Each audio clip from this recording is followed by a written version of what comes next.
உத்தரப்பிரதேசத்தில் கலவரத்தால் பாதிக்கப்பட்ட முசாஃபர்நகர் மாவட்டத்தில் படிப்படியாக அமைதி திரும்பி வருகிறது.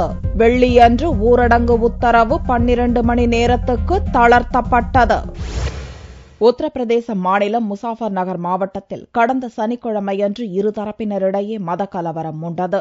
ராணுவத்தினர் மற்றும் போலீசார் உள்ளிட்ட பாதுகாப்பு படையினரின் தீவிர ரோந்து காரணமாக முசாஃபர் நகரில் கலவரம் முற்றிலும் ஒடுக்கப்பட்டுள்ளது.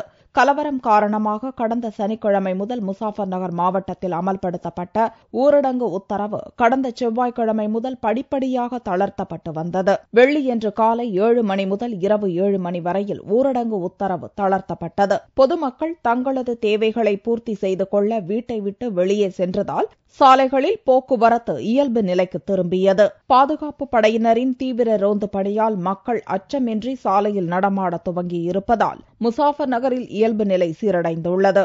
இன்னும் சில நாட்களுக்கு இரவில் மட்டும் ஊரடங்கு உத்தரவு அமல்படுத்தப்படும் என்றும் பிறகு முழுவதுமாக விலக்கிக் கொள்ளப்படும் என்றும் மாவட்ட கலெக்டர் கௌஷல்ராஜ் சர்மா தெரிவித்தார். முசாஃபர் நகர் கலவரத்துக்கு மொத்தம் 44 பேர் பலியாகியுள்ளனர். கலவரத்தால் உயிருக்கு பயந்து வீட்டை விட்டு இடம்பெயர்ந்த 10,000 பேர் நிவாரண முகாம்களில் தங்க வைக்கப்பட்டுள்ளதாக மாநில அரசு தெரிவித்துள்ளது.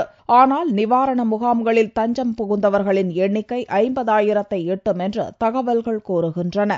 இந்நிலையில் ஆக்ராவில் ஞாயிறன்று நடக்கவிருந்த விவசாயிகள் மாநாட்டில் பாரதிய ஜனதா மூத்த தலைவர் அத்வானி, வருண் காந்தி பங்கேற்கவிருந்தனர். முசாஃபர் நகரில் அமைதி திரும்பி வரும் நிலையில் விவசாயிகள் மாநாட்டால் சட்டம் ஒழுங்கு பிரச்சினை ஏற்பட்டுவிடக்கூடும் என்ற அச்சத்தின் காரணமாக விவசாயிகள் மாநாட்டுக்கு வழங்கப்பட்டிருந்த அனுமதியை உத்தரப்பிரதேச அரசு ரத்து செய்துள்ளது.